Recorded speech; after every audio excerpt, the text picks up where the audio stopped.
और ये अब जिस तरह इमरान खान अपने आप को बचाने के लिए, अपनी साख को बचाने के लिए, अपने आप को ज़िंदा रखने के लिए सड़कों पर है, पीपल्स पार्टी के जहन में ये बात आ चुकी है कि वो अब पार्लियामेंट का हिस्सा नहीं बन सकेंगे क्योंकि अवाम ने उनको तकरीबन वॉश आउट कर दिया है। तो सर आपको मैंडेट पे इतना कॉन्फिडेंस कि अगर जना अस्पताल की मैं बात करूं सर, आज फर्श पे मरीज पड़े हुए मर जाते हैं, वहां पर 20-20 घंटे एक बिस्तर का इंतजार करते हैं। सर इस चीज के ऊपर आप वोट लेने के लिए जाएंगे 2018 में? देखें, जो अगर ये जमहूरियत में वोट ही सबसे बेहतरीन रिजल्ट है जमहूरियत का और इंतकाम का, बेहतरीन इंतकाम जो है ना, अगर हमने गलत किया, हमने अवाम को फैसिलिटेट नहीं किया, अवाम की खिदमत नहीं की, तो कौम हमें वोट नहीं देगी। मतलब जो लवाहिकीन है वो जना अस्पताल में मरने वालों के वो झूठ बोल रहे हैं। देखें, हम ऐसी बात नहीं करते, ये बिल्कुल वाकई ये गफलत है, लापरवाही है, और सीएम साहब ने इसके मतलब एक जिम्मेदार ऑफिसर्स की कमेटी बना दी है। तो सर हेल्थ पे इन्वेस्ट करें, आप अगर सड़कों पर इन्वेस्ट करेंगे, मेट्रो बस पे इन्वेस्ट करेंगे, हेल्थ की तरफ कौन देखेगा सर? हेल्थ के प्रोजेक्ट्स कौन लगा रहा है? ये जो बातें लोग करते हैं ना, ये जो आप सुनी सुनाई इनकी बातें करते हैं कि सर आप मुझे बता दें कि हेल्थ के ऊपर कितनी इन्वेस्टमेंट आपकी? जी मुझे मौका दीजिए। जी, कभी आपने यूरोप को पढ़ा है? अगर अच्छा। आप बीमार हो, अगर आपको शदीद बीमारी हो, तो यूरोप में, यूके में, इंग्लैंड में, लंदन में, मैनचेस्टर में आपको 3 माह की तारीख देते हैं आपके सिंपल मेडिकल चेकअप के लिए। अच्छा। वहां भी सालों की डेटें देते हैं। गुजारिश ये है। तो सर नवाज शरीफ साहब का तो वहां बहुत जल्दी इलाज हो गया, वो तो एक दिन में वापस आ गए। ये बात नहीं है, ये एक शख्स की बात नहीं, मियां नवाज शरीफ साहब अकेले नहीं है।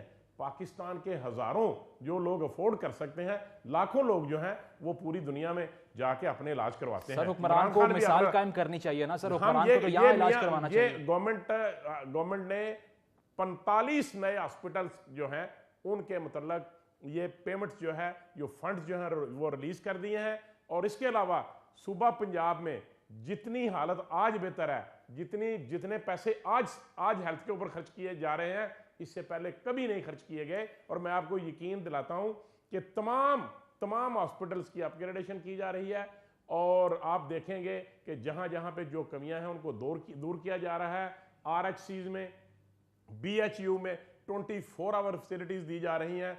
इस तरीके से आहिस्ता आहिस्ता बड़े शहरों के जो हॉस्पिटल्स हैं, डीएचक्यू लेवल, वहां पे प्रेशर कम होगा। सर मेरा सवाल तो सर ये है कि अगर मेरे मुल्क के वजीर आजम को, जिसने ये सारी रिफॉर्म्स लेकर आनी है, अगर उसको अपने हेल्थ सिस्टम पे कॉन्फिडेंस नहीं है, वो बाहर जाके इलाज करवा रहा है, तो मैं यहाँ इलाज कैसे करवाऊंगा? उनको हेल्थ सिस्टम पे कॉन्फिडेंस है।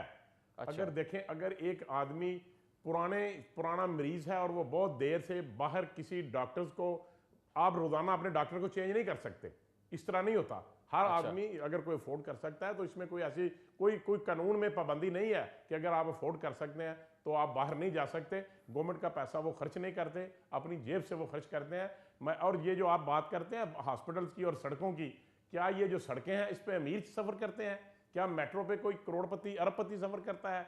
क्या जो ऑरेंज लेन बनेगी उसमें कोई अरबपति सफर करेगा? ये सब गरीबों के लिए है। अगर सड़क ही नहीं होगी तो गांव से आदमी शहर कैसे जाएगा? गांव से हॉस्पिटल कैसे जाएगा? गांव से बच्चे स्कूल कैसे जाएंगे? गांव से मंडी तक फसल कैसे जाएगी? क्या बात आप करते हैं जी कि सड़क नहीं बननी चाहिए। मतलब अस्पताल बंद कर दे, फिर बंद कर दे। मतलब अस्पताल, तालीम, दहशतगर्दी ये सब बाद में आना चाहिए, पहले सड़क आनी चाहिए? नहीं, सड़क भी जरूरी है, हॉस्पिटल भी जरूरी है, स्कूल भी जरूरी है। अब जितने आप देखें मिसिंग फैसिलिटीज थी स्कूलों की, अबतर हालत थी, बाहर बाउंड्री वाल्स नहीं थी, वहां पे वॉशरूम्स नहीं थे, सीटों की वो जो स्टाफ है उसकी कमी थी।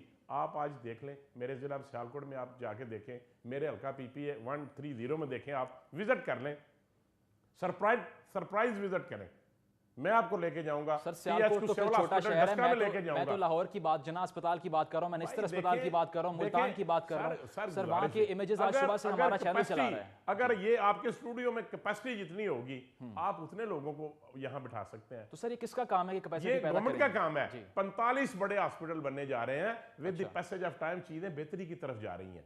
आप देखें कि पहले जहां मरीजों को जगह नहीं मिलती थी, लेकिन ये एक बदनसीबी से उनके साथ ये हो गया, जिसके मुतल्लक मियां शहबाज शरीफ साहब ने कमेटी कायम कर दी है और इंशाल्लाह जिम्मेदारों को सजा मिलेगी और आइंदा इंशाल्लाह गवर्नमेंट ऑफ मियां शहबाज शरीफ साहब के होते हुए पंजाब में ऐसा कतई नहीं होगा। चलें ठीक है, उम्मीद कर लेते हैं। लेकिन दोबारा से पनामा की बात करें, मोज़ैक फोंसेका और मिनर्वा के दरमियान जो ईमेल्स का रद्दबदल था उसकी डिटेल शाया किया तहरीक इंसाफ वालों ने और आज प्रेजेंटेशन दी है और उसमें ये बात उन्होंने वो वाजे करना चाह रहे थे कि मरियम नवाज जो है वो बेनिफिशियल ऑनर हैं और ये मिनर्वा ने डिक्लेयर किया। इस पर क्या कहेंगे आप? देखें जी, ये बात जो है ये बिल्कुल झूठ का पलंदा है।